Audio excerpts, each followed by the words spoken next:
শনিবার থেকে আবারও রাজনৈতিক দলগুলোর সঙ্গে বৈঠকে বসছেন প্রধান উপদেষ্টা।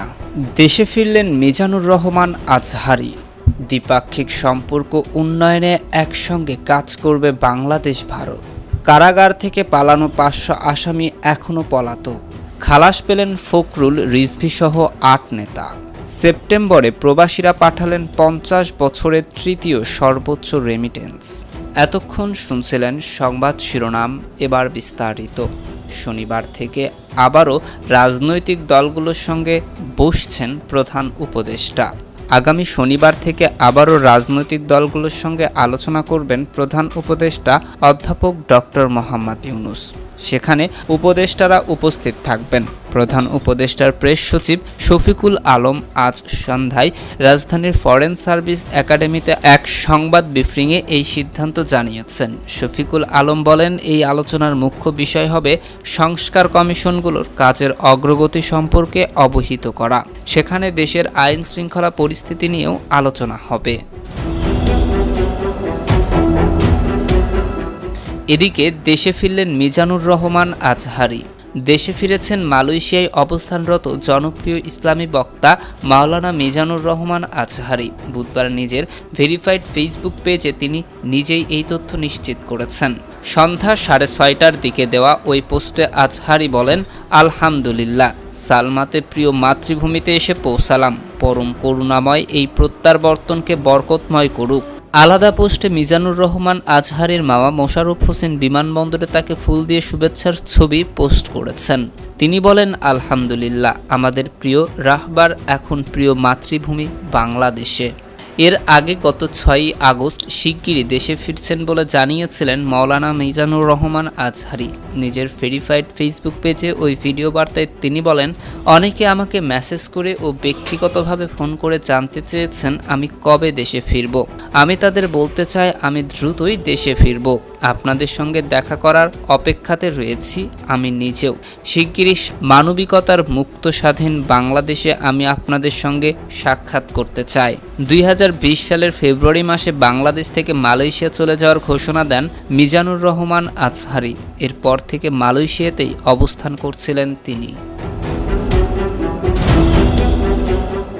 এদিকে দ্বিপাক্ষিক সম্পর্ক উন্নয়নে একসঙ্গে কাজ করবে ভারত বাংলাদেশ। পররাষ্ট্র বিষয়ক উপদেষ্টা মোহাম্মদ তৌহিদ হোসেনের সঙ্গে সৌজন্য সাক্ষাৎ করেছে ঢাকায় নিযুক্ত ভারতীয় হাই কমিশনার প্রণয় ভার্মা। বুধবার পররাষ্ট্র মন্ত্রণালয়ে অনুষ্ঠিত ওই বৈঠকে দ্বিপাক্ষিক বিভিন্ন বিষয় নিয়ে আলোচনা হয় এবং দ্বিপাক্ষিক সম্পর্কের উন্নয়নে দুই দেশের সঙ্গে কাজ করার ওপর জোর দেওয়া হয়েছে। বৈঠকে নিউ ইয়র্কের জাতিসংঘের ৭৯তম সাধারণ অধিবেশনের সাইড লাইনে পররাষ্ট্র উপদেষ্টা এবং ভারতীয় পররাষ্ট্রমন্ত্রী এস জয়শঙ্করের মধ্যে বৈঠকের আলোচনা করা হয়। পরে তৌহিদ হোসেন এবং প্রণয় ভার্মা দুই দেশের মধ্যে নিয়মিত দ্বিপাক্ষিক কার্যক্রম সক্রিয় করার ওপর জোর দেন। এ সময় বাণিজ্য, প্রকল্প এবং জনগণের যোগাযোগের ক্ষেত্রে সহযোগিতা নিয়ে আলোচনা হয়। ভারতীয় হাই কমিশনের নিয়মিত ভিসা প্রক্রিয়া পুনরায় শুরু করার ব্যাপারে গুরুত্ব দেওয়া হয়। এদিকে কারাগার থেকে পালানো ৫০০ আসামি এখনও পলাতক। কারা মহাপরিদর্শক ব্রিগেডিয়ার জেনারেল সৈয়দ মোতাহার হোসেন বলেছেন, গত ৫ আগস্টের পর দেশের বিভিন্ন কারাগার থেকে পালানো বেশিরভাগ আসামি ফিরে এলেও ৫০০ জনের মতো আসামি এখনও পলাতক রয়েছে। এছাড়া লুট হওয়া বেশিরভাগ অস্ত্র উদ্ধার হলেও কিছু অস্ত্র এখনও উদ্ধার হয়নি। বুধবার বিকেলে জামালপুর জেলা কারাগার পরিদর্শনের সময় সাংবাদিকদের প্রশ্নের জবাবে তিনি এসব কথা বলেন। কারা মহাপরিদর্শক জানান, বাংলাদেশের নতুন কারাগার নির্মাণে যেসব ঠিকাদার অপারগ হবেন নিয়ম অনুযায়ী তাদের বাদ দিয়ে নতুন ঠিকাদার নিয়োগ দেওয়া হবে। এছাড়া কারাগারে বন্দীদের খাবারের তালিকায় আমিষ ও প্রোটিনের পরিমাণ বাড়ানোর প্রস্তাবনা মন্ত্রণালয়ে দেওয়া হয়েছে। কারাগার পরিদর্শন শেষে একটি সভায় অংশ নেন কারা মহাপরিদর্শক ব্রিগেডিয়ার জেনারেল সৈয়দ মোতাহের হোসেন। সভায় ময়মনসিংহ ও জামালপুর জেলা কারাগারে কর্মকর্তারা উপস্থিত ছিলেন। এদিকে খালাস পেলেন ফখরুল, রিজভী সহ ৮ নেতা।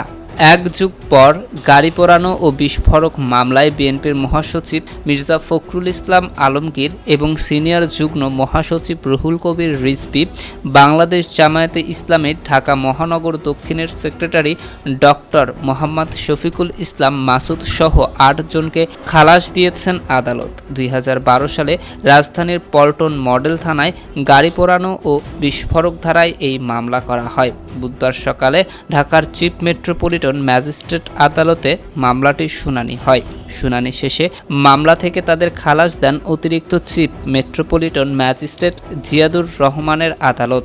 তাদের আইনজীবী সৈয়দ জয়নুল আবেদিন মেজবা কালবেলাকে এসব তথ্য নিশ্চিত করে বলেন, ২০১২ সালে ঢাকা দক্ষিণ সিটি কর্পোরেশনের ময়লার গাড়ি পোড়ানোর ঘটনায় পল্টন মডেল থানায় এই মামলায় দীর্ঘ ১২ বছর পর খালাস পেয়েছেন তারা।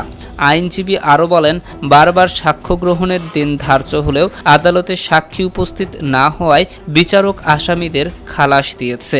খালাস পাওয়া অপর আসামিরা হলেন বিএনপির তথ্য ও গবেষণা সম্পাদক আজিজুল বারী হেলার, যুবদলের সাবেক সভাপতি সাইফুল আলম নীরব, বিএনপির সদস্য মোয়াজ্জেম হোসেন বাবু, কাজী রেজাউল হক বাবু ও খন্দকার এনামুল এনাম। মামলাটির মোট আসামি ৯ জন, কিন্তু মারা যাওয়া বাকি ৮ জন খালাস পেলেন। এদিকে সেপ্টেম্বরে প্রবাসীরা পাঠালেন ৫০ বছরের তৃতীয় সর্বোচ্চ রেমিটেন্স। বাংলাদেশ ব্যাংক থেকে রেমিটেন্স প্রবাহে জানানো হয়েছে, প্রবাসী বাংলাদেশিরা সেপ্টেম্বর মাসে রেমিটেন্স পাঠিয়েছেন মোট ২৪০ কোটি বা $২.৪০ বিলিয়ন, যা বাংলাদেশি মুদ্রায় ২৮,৮৫৭ কোটি টাকা।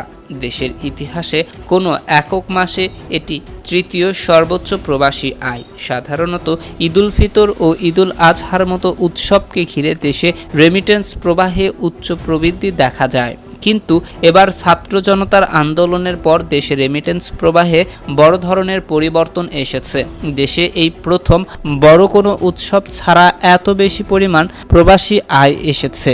বাংলাদেশ ব্যাংকের তথ্য বিশ্লেষণ করে দেখা যায়, ২০২০ সালের জুলাই মাসে দেশের সর্বোচ্চ রেমিটেন্স এসেছে, তখন $259 কোটি ৮২ লাখ ডলারের রেমিটেন্স এসেছিল। এরপর চলতি বছরেই দ্বিতীয় সর্বোচ্চ $253 কোটি ৮৬ লাখ ডলার রেমিটেন্স এসেছিল। সংশ্লিষ্টরা বলেছেন, শেখ হাসিনার সরকার পতনের পর ও দেশত্যাগের পর দেশের ব্যাংকিং খাতের অনিয়ম দুর্নীতি বেরিয়ে আসে। এই সময়ে অনেক ব্যাংক গ্রাহকের আমানতের অর্থ চাহিদা অনুযায়ী ফেরত দিতে পারেনি। নতুন গভর্নরের দায়িত্ব নেওয়ার পর তাই 11টি বেসরকারি ব্যাংকের পর্ষদ ভেঙে দিয়েছে। এই পরিস্থিতিতে প্রবাসীরা আতঙ্কিত হয়ে ব্যাংক বিমুখ হওয়ার কথা ছিল, কিন্তু রেমিটেন্স প্রবাহের চিত্র বলছে প্রবাহীরা সে পথে হাঁটেননি, বরং আগের যে কোনো সময়ের তুলনায় তারা বেশি আন্তরিকতা দিয়ে বৈধ পথে দেশে রেমিটেন্স পাঠাতে উৎসাহী হয়েছেন। মিউচুয়াল ট্রাস্ট ব্যাংকের ব্যবস্থাপনা পরিচালক সৈয়দ মাহবুবুর রহমান বলেন, রেমিটেন্সের যে প্রবৃদ্ধি দেখা যাচ্ছে সেটি নতুন বাংলাদেশের সূচনা। প্রবাসীরা দেশের গণ অভ্যুত্থানকে ইতিবাচক হিসেবে দেখছেন। তারা মনে করছেন, বাংলাদেশ এখন আমার, এই দেশ গঠনে ভূমিকা রাখতে হবে। প্রবাসীরা মূলত দেশের রাজনৈতিক পরিবর্তন উৎসবে সামিল হচ্ছেন। প্রবাসীদের এই উৎসাহ ধরে রাখতে হলে সরকারকে কার্যকর ভূমিকা রাখতে হবে বলে মনে করে সৈয়দ মাহবুবুর রহমান। তিনি বলেন, দেশ যদি সঠিক পথে পরিচালিত হয় তাহলে প্রবাসীরা বৈধ পথে রেমিটেন্স পাঠাতে আরও বেশি অনুপ্রাণিত হবে। দেশ আবারও বিপথে গেলে প্রবাসীরা হতাশ হবেন। অন্তর্বর্তীকালীন সরকার বিমানবন্দরে প্রবাসীদের জন্য সেবার মান বাড়ানোর প্রতিশ্রুতি দিয়েছেন। প্রবাসীরা যদি তাদের প্রাপ্য সম্মানটুকু পান তাহলে দেশের রেমিটেন্স প্রবাহের প্রবৃদ্ধি অব্যাহত থাকবে। এতক্ষণ আমাদের সাথে থাকার জন্য ধন্যবাদ।